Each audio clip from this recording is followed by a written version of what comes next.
Hello, എല്ലാവർക്കും സുഖമല്ലേ? ഇന്ന് ഞാനൊരു അവൽ മിൽക്കുമായിട്ടാണ് വന്നിരിക്കുന്നത് കേട്ടോ. ചൂട് സമയമല്ലേ ഇപ്പോൾ, എന്തോരം വെള്ളം കുടിച്ചാലും നമ്മുടെ ദാഹം തീരാറില്ല അല്ലേ? അപ്പോൾ ഈ ഒരു അവൽ മിൽക്ക് കഴിച്ചു കഴിഞ്ഞാൽ നമ്മുടെ മനസ്സും തണുക്കും, ശരീരവും തണുക്കും. അപ്പോൾ ഇതെങ്ങനെ ഉണ്ടാക്കുന്നതെന്നൊന്ന് കണ്ടാലോ? വളരെ സിമ്പിളായിട്ടാണ് ഞാൻ ഉണ്ടാക്കുന്നത് കേട്ടോ. നമുക്ക് കാണാം, വാ വീഡിയോയിലേക്ക് പോവാം. അവൽ മിൽക്ക് ഉണ്ടാക്കാനായി ആദ്യം നമ്മളൊരു പാൻ സ്റ്റൗവിൽ വെച്ച് അത് ചൂടായി കഴിയുമ്പോൾ അതിലേക്ക് 1 കപ്പ് അവൽ ചേർത്ത് കൊടുക്കണം. ബ്രൗൺ കളർ അവലാണ് നല്ലത്. ഞാൻ ബ്രൗൺ കളർ അവലാണ് എടുത്തിരിക്കുന്നത് കേട്ടോ. അത് ചേർത്തതിന് ശേഷം ഒട്ടും കരിഞ്ഞു പോവാതെ നല്ലോണം ഇളക്കി ഡ്രൈ റോസ്റ്റ് ചെയ്തെടുക്കണം. അവൽ കരിഞ്ഞു പോവാതെ പ്രത്യേകം ശ്രദ്ധിക്കണേ, കാരണം പെട്ടെന്ന് കരിഞ്ഞു പോകാൻ ചാൻസ് ഉണ്ട് സ്റ്റീൽ പാത്രത്തിലാണ് നമ്മൾ ചൂടാക്കുന്നതെങ്കിൽ.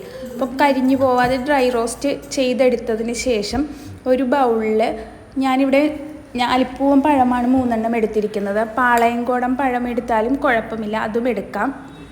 3 ഞാലിപ്പൂവൻ പഴം എടുത്തതിന് ശേഷം അതിലേക്ക് 3 സ്പൂൺ പഞ്ചസാര ചേർത്ത് കൊടുത്തിട്ടുണ്ട്. പഞ്ചസാരയ്ക്ക് നമ്മുടെ ഇഷ്ടത്തിനനുസരിച്ച് ചേർക്കാം കേട്ടോ. ഞാൻ ഞങ്ങളുടെ മധുരത്തിന് വേണ്ടിയിട്ടാണ് 3 സ്പൂൺ പഞ്ചസാര ചേർത്തിരിക്കുന്നത്. നിങ്ങൾക്ക് മധുരം കൂടുതൽ ആവശ്യമുണ്ടെങ്കിൽ അതിനനുസരിച്ച് കൂടുതൽ പഞ്ചസാര ചേർത്ത് കൊടുക്കാം. അത് ചേർത്തതിന് ശേഷം നന്നായി കൈകൊണ്ട് പഴവും പഞ്ചസാരയും കൂടി മിക്സ് ചെയ്തെടുക്കണം.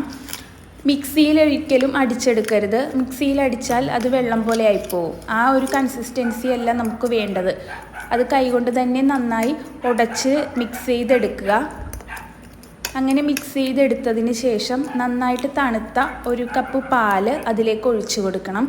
അഥവാ പാലിന് തണുപ്പ് കുറവാണെങ്കിൽ പഴം ഫ്രിഡ്ജിൽ വെച്ച് തണുപ്പിച്ചെടുക്കേണ്ടത് അത്യാവശ്യമാണ്. എന്നാലേ അതിൻ്റെ ആ ഒരു ടേസ്റ്റ് നമുക്ക് കിട്ടത്തുള്ളൂ. പാല് ചേർത്തതിന് ശേഷം നന്നായി ഇളക്കി യോജിപ്പിക്കുക.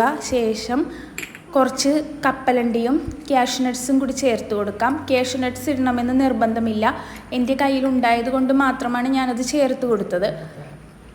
അപ്പോൾ പീനട്ട്സും ക്യാഷ്യൂ നട്ട്സും ചേർത്തതിന് ശേഷം നന്നായി ഇളക്കി യോജിപ്പിക്കുക. അതിന് ശേഷം നമുക്ക് ഡ്രൈ റോസ്റ്റ് ചെയ്ത് വെച്ച അവൽ ചേർത്ത് കൊടുക്കാം. അവൽ ലാസ്റ്റ് വേണം ചേർക്കാൻ, അല്ലെങ്കിൽ അവൽ ഒരുപാട് കുതിർന്നു പോകും പാലിൽ. ലാസ്റ്റ് ചേർത്ത് യോജിപ്പിച്ചതിന് ശേഷം അതൊരു ഗ്ലാസ്സിലേക്ക് മാറ്റി നമുക്ക് സെർവ് ചെയ്യാവുന്നതാണ്. ആ തണുപ്പോടുകൂടി തന്നെ അത് കഴിക്കാൻ നോക്കണം. ഒരുപാട് നേരം ഉണ്ടാക്കി വെച്ചതിന് ശേഷം ഒരുപാട് നേരം കഴിഞ്ഞ് കഴിക്കാതെ ഉണ്ടാക്കിയതിന് ഉടനെ തന്നെ കഴിക്കുന്നതായിരിക്കും നല്ലത്.